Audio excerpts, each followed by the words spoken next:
حضرت سیدنا مائسرہ رحمۃ اللہ تعالی علیہ فرماتے ہیں، بنی اسرائیل میں ایک بہت عبادت گزار لکڑہارا تھا۔ اس کی بیوی بنی اسرائیل کی عورتوں میں سب سے زیادہ حسین و جمیل تھی۔ دونوں میاں بیوی ہنسی خوشی زندگی گزار رہے تھے۔ جب اس ملک کے بادشاہ کو لکڑہارے کی بیوی کے حسن جمال کی خبر ملی تو اس کے دل میں شیطانی خیال آیا اور اس نے تہیہ کر لیا کہ میں کسی طرح اس عورت کو ضرور حاصل کروں گا۔ چنانچہ اس ظالم و شہوت پرست بادشاہ نے ایک بڑھیا کو اس لکڑہارے کی بیوی کے پاس بھیجا تاکہ وہ اسے ورگلاوے اور لالچ دے کر اس بات پر آمادہ کرے کہ وہ لکڑہارے کو چھوڑ کر شاہی محل میں ملکہ بن کر زندگی گزارے۔ چنانچہ وہ مکار بڑھیا لکڑہارے کی بیوی کے پاس گئی اور اس سے کہا، تو کتنی عجیب عورت ہے کہ اتنے حسن جمال کے باوجود ایسے شخص کے ساتھ زندگی گزار رہی ہے جو نہایت ہی مفلس اور غریب ہے، جو تجھے آسائش و آرام فراہم نہیں کر سکتا۔ اگر تو چاہے تو بادشاہ کی ملکہ بن سکتی ہے۔ بادشاہ نے پیغام بھیجا ہے کہ اگر تو لکڑہارے کو چھوڑ دے گی تو میں تجھے اس جھوپڑی سے نکال کر اپنے محل کی زینت بناؤں گا، تجھے ہیرے جواہرات سے آراستہ و پیراستہ کر دوں گا، تیرے لیے ریشم اور عمدہ کپڑوں کا لباس ہوگا، ہر وقت تیری خدمت کے لیے کنیزے اور خدام ہاتھ باندھے کھڑے ہوئے ہوں گے اور تجھے اعلیٰ درجے کے بستر اور تمام سہولتیں مل جائیں گی۔ بس تو اس غریب لکڑہارے کو چھوڑ کر میرے پاس چلی آ۔ جب اس عورت نے یہ باتیں سنی تو لالچ میں آ گئی اور اس کی نظروں میں بلند و بالا محلات اور اس کی آسائش گھومنے لگی۔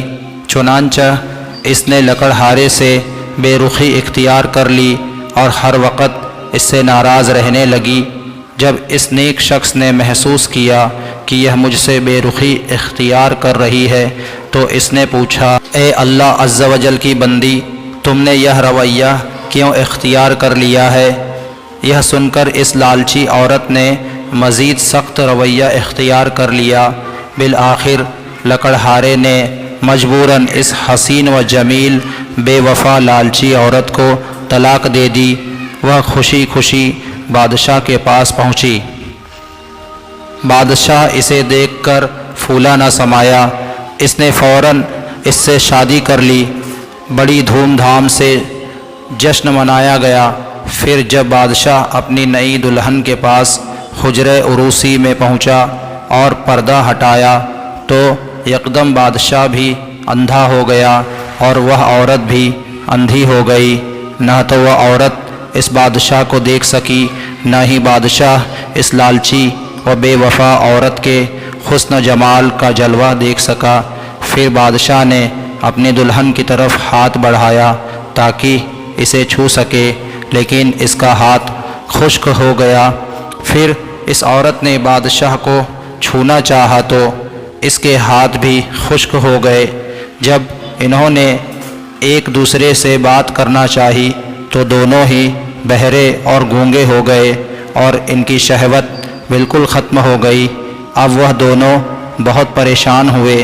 صبح جب خدام حاضر خدمت ہوئے تو دیکھا کہ بادشاہ اور اس کی نئی ملکہ دونوں ہی گونگے، بہرے اور اندھے ہو چکے ہیں اور ان کے ہاتھ بھی بالکل بیکار ہو چکے ہیں۔ جب یہ خبر اس دور کے نبی علیہ السلام کو پہنچی تو انہوں نے اللہ عز و جل کی بارگاہ میں ان دونوں کے بارے میں عرض کی تو بارگاہ خداوندی سے ارشاد ہوا، میں ہرگز ان دونوں کو معاف نہیں کروں گا۔ کیا انہوں نے یہ گمان کر لیا کہ جو حرکت انہوں نے لکڑہارے کے ساتھ کی میں اس سے بے خبر ہوں؟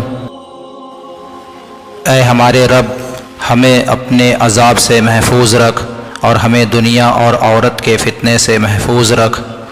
ہماری خطاؤں کو اپنے فضل و کرم سے معاف فرما دنیا کی محبت سے بچا کر اپنے پیارے حبیب صلی اللہ علیہ وآلہ وسلم کے عشق حقیقی کی دولت سے مالا مال فرما، آمین۔